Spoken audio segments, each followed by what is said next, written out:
বুড়িগঙ্গা নদীর পাড়। এই নদীর পাড় আজ শুকিয়ে বালু বের হয়ে গেছে এবং বুড়িগঙ্গা নদী শুকিয়ে খালের মতো হয়ে গেছে।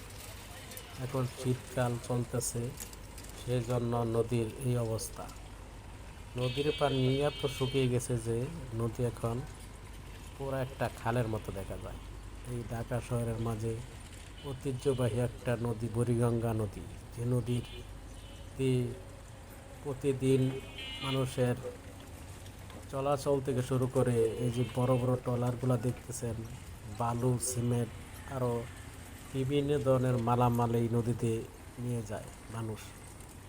সহজ পথে এই নদীর পাড় দিয়ে এই রাস্তা আর কি, যেমন ট্রলারের একটা রাস্তা, সহজভাবে এই মালগুলা পরিবহন করতে পারে এই নদীতে। কিন্তু দীর্ঘদিন ধরে এই নদীর কোনো খনন করা হয় না, সেজন্য নদী আজ শুকিয়ে শুকিয়ে একদম খালের মতো হয়ে গেছে। যদি এটা সরকারের কোনো উদ্যোগ নিত যে এই নদী একটু খনন করা উচিত, তাহলে আরও এই নদীর সৌন্দর্য বাড়ত, আরও মানুষের যেমন ইট, বালু, সিমেন্টের পণ্যবাহী ট্রলারগুলোও সহজভাবে নিতে পারত।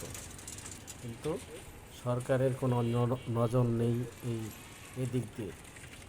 আজ দেখতে পাচ্ছেন বুড়ি গঙ্গা নদীর পাড়ের একবারে একবারে বালু বের হয়ে গেছে। আর এই যে এত বড় বড় একটা ট্রলার দেখতে পাচ্ছেন, কত বড় একটা ট্রলার। এই ট্রলার দিয়ে প্রচুর পরিমাণ মাল অল্প খরচে নিয়ে আসা করে, কিন্তু এই পানি আস্তে আস্তে শুকিয়ে গেছে এমনভাবে যে খালের মতো হয়ে গেছে। সেজন্য নজর দেওয়া অবশ্যই দরকার এই সরকারের।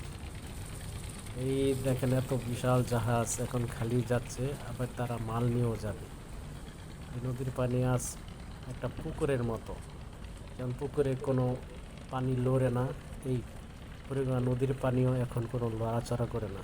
কিন্তু একটু বর্ষাকাল আসলে এই নদীর পানি স্রোত থাকে, অনেক পরিষ্কার থাকে, কিন্তু এখন পরিষ্কার নয়, এখন শুধু ময়লা আর একটু গন্ধ থাকে। আরও শুকাবে, যত শীত আসবে আরও শুকাবে, একদম শুকিয়ে যাবে।